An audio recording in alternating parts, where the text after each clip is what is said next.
Go back to Saudi Arabia. Why don't you kill yourself with your scarf? Why don't you use your shrieking voice and call your gods? Why do people make these jokes? Where do stereotypes come from? What do you feel like when you're going on vacation? Relaxed, eager, excited? Or are you nervous from the random and unnecessary checks from TSA? Being felt up by an attending? Not caring if they mess up your scarf? Asking what's underneath the hijab? Feeling exposed in the airport line when they lift up your skirt just to check? I always wish I had the confidence to speak up instead of looking down and wishing it was over. Try living as a Black Muslim woman here in America in 2017.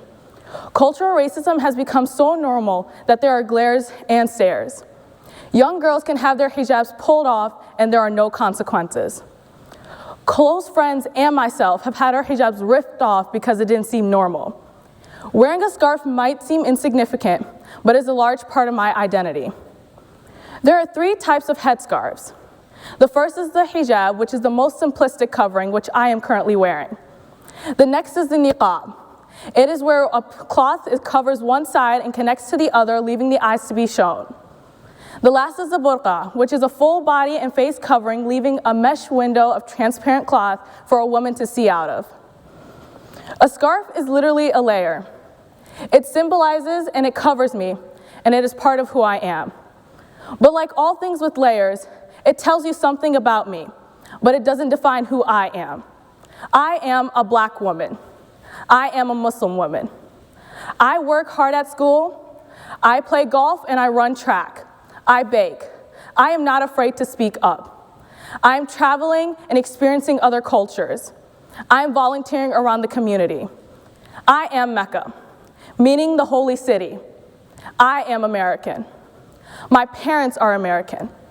My ancestry goes back to the Cherokee Indians. Here I am wearing a hijab. It may seem insignificant, but I refuse to be solely defined by it. See, definitions are a tricky thing. If I were to ask you what Islam is, could you define it? Could you distinguish it from Muslim? So what exactly is Islamophobia? The dictionary states that Islam is the religion of the Muslims, and the Muslims are the followers of the religion of Islam. Yet the actual definition of Islam literally means peace. When a Muslim sees you, they greet you and say, "Assalamu alaikum," which translates to peace be upon you. A Muslim is one who follows the practices of the religion of Islam. Islamophobia is not an uncommon term. We hear it so often in conversations, we read about it in papers, we see it on the news. But do people truly understand what Islamophobia means?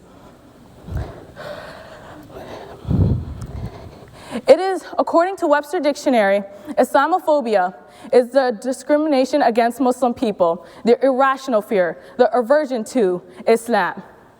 And it emerged as a new word in the early 1970s, but it became increasingly salient during the 1980s and the 1990s and reached new public policy prominence with a report entitled Islamophobia, a challenge for us all.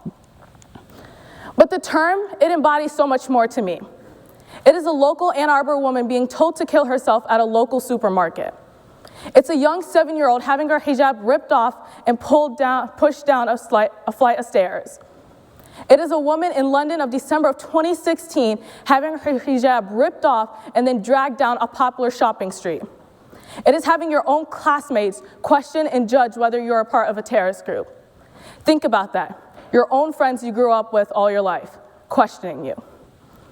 While in reality, 97% of those killed by these terrorist groups are Muslim. Of those fatalities, most have occurred in heavily populated countries such as Afghanistan, Iraq, and Pakistan. It is frustrating to have this word because it means the problem is prevalent enough that a word had to be created to define it. It means that we allow Islamophobia to exist and we perpetuate the stereotypes that surround it. So how can we allow for fear to take over when this nation was built on the fundamentals of freedom of religion and practice? A Muslim woman is endlessly judged and criticized for covering up. Yet a nun is able to cover herself and worship to God. These religious choices aren't as different as many would assume. Covering oneself is viewed as an expression of modesty. It takes courage to go out and wear a hijab or niqab. You have to be prepared for the criticism. You will be targeted from that moment on when you start wearing the hijab. To break down those stereotypes, we must become enlightened. We must educate ourselves. To generalize the 1.6 billion and growing Muslims worldwide for the 0.006% of terrorists is the equivalent of saying Christians are neo-Nazis and members of the KKK. Ignorance, arrogance, and privilege have caused for so many false illusions. So how do we stop the stereotyping about Islam, Muslims, and Islamophobia? To fight Islamophobia, you must be enlightened. You must ask for help, must seek for clarification. Visit a mosque during open houses. Speak, have a conversation with a Muslim. Think about the jokes you state. Challenge yourself, question yourself. Challenge others. Research. Be open to new ideas and new cultures. The change starts with you. Thank you.